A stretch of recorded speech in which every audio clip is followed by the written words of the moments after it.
ସୁଦୂରରୁ ସଦର ଅପହଞ୍ଚ ଅଞ୍ଚଳର ସ୍ୱର ଉତ୍ସବ ମହୋତ୍ସବ ସଭା ସମିତି ସମାରୋହ ପ୍ରଗତି ଦୁର୍ଗତି ଏବଂ ସଂଗତିର ଅଭିବ୍ୟକ୍ତିକୁ ନେଇ ଆଞ୍ଚଳିକ ସମ୍ବାଦ ବିଭାଗ ପକ୍ଷରୁ ପ୍ରସ୍ତୁତ କରୁଛୁ ଜିଲ୍ଲା ହାଲଚାଲ।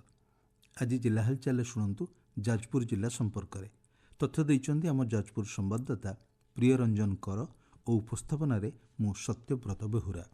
ଏପ୍ରିଲ 1 ତାରିଖରେ ଓଡ଼ିଶା ଦିବସ ଓ ଯାଜପୁର ଜିଲ୍ଲାର 33ତମ ପ୍ରତିଷ୍ଠା ଦିବସ ପାଳିତ ହୋଇଯାଇଛି।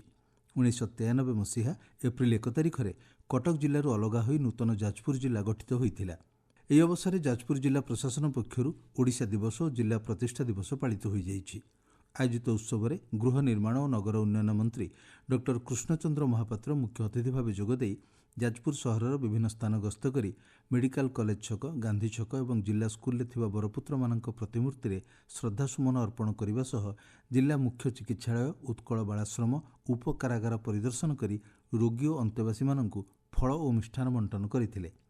ସଂସ୍କୃତି ଭବନ ପରିସରରେ ଆୟୋଜିତ କାର୍ଯ୍ୟକ୍ରମରେ ମୁଖ୍ୟ ଅତିଥି ଭାବେ ଯୋଗଦେଇ ମନ୍ତ୍ରୀ ଡକ୍ଟର କୃଷ୍ଣଚନ୍ଦ୍ର ମହାପାତ୍ର କହିଥିଲେ ଯେ ଓଡ଼ିଶା ସରକାରଙ୍କର ପ୍ରଥମ ଥର କରି ଯଶସ୍ୱୀ ମୁଖ୍ୟମନ୍ତ୍ରୀ ମୋହନ ଚରଣ ମାଝୀଙ୍କ ନିର୍ଦ୍ଦେଶରେ ସାରା ଓଡ଼ିଶାରେ ଏ ଉତ୍କଳ ଦିବସକୁ ଏପ୍ରିଲ 1 ରୁ ଏପ୍ରିଲ 14 ପର୍ଯ୍ୟନ୍ତ ବିଷୁବ ସଂକ୍ରାନ୍ତି ପର୍ଯ୍ୟନ୍ତ ଆକୁ ପାଳନ କରାଯାଉଛି। ତେଣୁ ଇଏ ବିଭିନ୍ନ ଆଡମ୍ବର ସହିତ ବିଭିନ୍ନ ସ୍କୁଲ ଅନୁଷ୍ଠାନରେ ମଧ୍ୟ ଆକୁ ପାଳନ କରାଯିବ ଏବଂ ସବୁ ଜିଲ୍ଲାକୁ ମନ୍ତ୍ରୀମାନଙ୍କୁ ପଠେଇକି ଉତ୍କଳ ଦିବସକୁ ଏବଂ ବିଭିନ୍ନ ବରପୁତ୍ର ମାନଙ୍କର ସମ୍ମାନ ତାଙ୍କୁ ମାଲ୍ୟାର୍ପଣ କରିବା ଏବଂ ପୂଜ୍ୟ ପୂଜନ କରିବା ପାଇଁ ସବୁ ମନ୍ତ୍ରୀମାନଙ୍କୁ ନିର୍ଦ୍ଦେଶ ଦେଇଛନ୍ତି।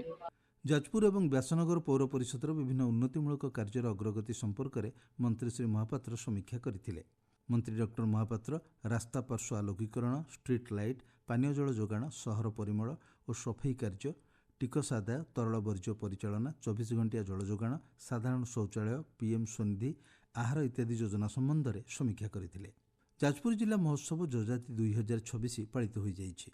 ମହୋତ୍ସବରେ ଓଲିଉଡ୍ ଓ ବଲିଉଡ୍ ଗାୟକ ସଙ୍ଗୀତ ପରିବେଷଣ କରିଥିଲେ। ଉଦ୍ଯାପନୀ ଉତ୍ସବରେ ମୁଖ୍ୟ ଅତିଥି ଭାବେ ସମବାୟ ମନ୍ତ୍ରୀ ପ୍ରଦୀପ ବଳସାମନ୍ତ ଯୋଗଦେଇ ମହୋତ୍ସବରେ ଆୟୋଜିତ ସୁଭଦ୍ରା ଶକ୍ତି ମେଳା ଓ ପଲ୍ଲିଶ୍ରୀ ମେଳା ଯୋଗୁଁ ସ୍ଥାନୀୟ ଅର୍ଥନୀତିକୁ ଗତି ମିଳିବା ସହ ହସ୍ତଶିଳ୍ପର ପ୍ରସାର ହୋଇପାରିଛି ବୋଲି କହିଥିଲେ। ସେ କହିଥିଲେ ଯେ ଯଯାତି ମହୋତ୍ସବ ଯାଜପୁର ଜିଲ୍ଲାର ଜନଜୀବନର ଏକ ଜୀବନ୍ତ ପ୍ରତିଫଳନ ଏବଂ ଜିଲ୍ଲାର ସାଂସ୍କୃତିକ ଐତିହ୍ୟକୁ ପ୍ରୋତ୍ସାହିତ କରିବା ତଥା ପ୍ରଚାର ପ୍ରସାର କରିବାରେ ଜିଲ୍ଲା ମହୋତ୍ସବର ଏକ ଗୁରୁତ୍ୱପୂର୍ଣ୍ଣ ଭୂମିକା ରହିଛି। ବହୁତ ବଢିଆ ଧନ୍ୟବାଦ ଦଉଛି କଲେକ୍ଟର ମହୋଦୟକୁ ଯେ ପଲ୍ଲିଶ୍ରୀ ମେଳା ଏବଂ ସୁଭଦ୍ରା ଶକ୍ତି ମେଳାକୁ ଆୟୋଜନ କରି ଏତେ ବଢିଆ ଭାବରେ କରିଛନ୍ତି। ଏତେ ଧନ୍ୟବାଦ ଦେଲେ ବି କମ୍ ହବ ଏବଂ ତାଙ୍କ ସାଙ୍ଗରେ ଯେଉଁ ଅଧିକାରୀମାନେ ତାଙ୍କୁ ସହଯୋଗ କରିଛନ୍ତି ସେମାନଙ୍କୁ ଅନେକ ଅନେକ ଧନ୍ୟବାଦ। ये ଯାଜପୁର ମାଟି ହେଉଛି କଳା ସଂସ୍କୃତିର ମାଟି, ଇଏ ହେଉଛି ଓଡ଼ିଆ ଅସ୍ମିତାର ମାଟି। ଇଏ ଦିନ ଥିଲା, ଇଏ ଓଡ଼ିଶାକୁ ଶାସନ କରୁଥିଲା, ଏଠି ରାଜଧାନୀ ଥିଲା।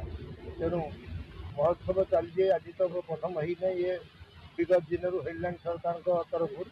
ସମସ୍ତଙ୍କୁ ଅନୁରୋଧ କରୁଛି ଏଠି ଯେଉଁ ମେଳା ପଡ଼ି ସ୍ୱଦେଶୀ ଜିନିଷ ସମସ୍ତେ କିଣନ୍ତୁ, ଆତ୍ମନିର୍ଭର ହୁଅନ୍ତୁ ଏବଂ ସ୍ୱଦେଶୀ ଜିନିଷକୁ ବ୍ୟବହାର କରନ୍ତୁ, ତାର ପ୍ରଚାର ପ୍ରସାର କରନ୍ତୁ, ଭୋକାଲ ଫର ଲୋକାଲ ହୁଅନ୍ତୁ।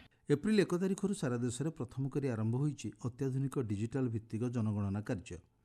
ନୂଆ ପ୍ରଣାଳୀରେ ଜନସାଧାରଣ ଅଧିକୃତ ୱେବସାଇଟ୍ କିମ୍ବା ମୋବାଇଲ ଆପ୍ଲିକେସନ ମାଧ୍ୟମରେ ନିଜେ ନିଜର ତଥ୍ୟ ଦାଖଲ କରି ସ୍ୱ ଜନଗଣନା କରିବାର ସୁଯୋଗ ପାଇବେ। ଏହି ପରିପ୍ରେକ୍ଷୀରେ ଯାଜପୁର ଜିଲ୍ଲାରେ ମଧ୍ୟ ଏହା ଆରମ୍ଭ ହୋଇଛି। ଜିଲ୍ଲାପାଳ ଅମ୍ବର କୁମାର କର ନିଜେ ଏଥିରେ ସାମିଲ ହୋଇ ସ୍ୱ ଜନଗଣନା ପ୍ରକ୍ରିୟାରେ ନିଜର ତଥ୍ୟ ପ୍ରଦାନ କରି ଅଭିଯାନ ଶୁଭାରମ୍ଭ କରିଛନ୍ତି। ଏପ୍ରିଲ 1 ରୁ 15 ତାରିଖ ପର୍ଯ୍ୟନ୍ତ ଚାଲିବାକୁ ଥିବା ସ୍ୱ ଜନଗଣନା ପ୍ରକ୍ରିୟାରେ 33ଟି ଗୁରୁତ୍ୱପୂର୍ଣ୍ଣ ପ୍ରଶ୍ନ ରହିଛି। ପିଏମ୍ଶ୍ରୀ ଏନ୍ସି ହାଇସ୍କୁଲ ପରିସରରେ ଜିଲ୍ଲାସ୍ତରୀୟ ପିଏମ୍ଶ୍ରୀ ଉତ୍ସବ 2026 ଆୟୋଜିତ ହୋଇଯାଇଛି।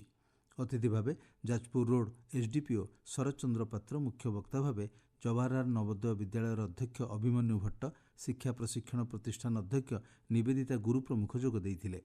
ଜିଲ୍ଲା ଶିକ୍ଷାଧିକାରୀ ମହେଶ୍ୱର ସାହୁ ସମଗ୍ର ଜିଲ୍ଲାରେ 2ଟି ପର୍ଯ୍ୟାୟରେ 24ଟି ପିଏମ୍ଶ୍ରୀ ସ୍କୁଲ ଘୋଷଣା ହୋଇଛି ବୋଲି କହିବା ସହ ପିଏମ୍ଶ୍ରୀ ସ୍କୁଲର ଉଦ୍ଦେଶ୍ୟ ଓ ଲକ୍ଷ୍ୟ ବିସ୍ତୃତ ଭାବେ ବର୍ଣ୍ଣନା କରିଥିଲେ। ଜିଲ୍ଲା ହାଲଚାଲ ଆଜି ପାଇଁ ଏତିକି। ଆସନ୍ତାକାଲି ଜିଲ୍ଲା ହାଲଚାଲରେ ଶୁଣିବେ ଝାରସୁଗୁଡ଼ା ଜିଲ୍ଲା ସମ୍ପର୍କରେ।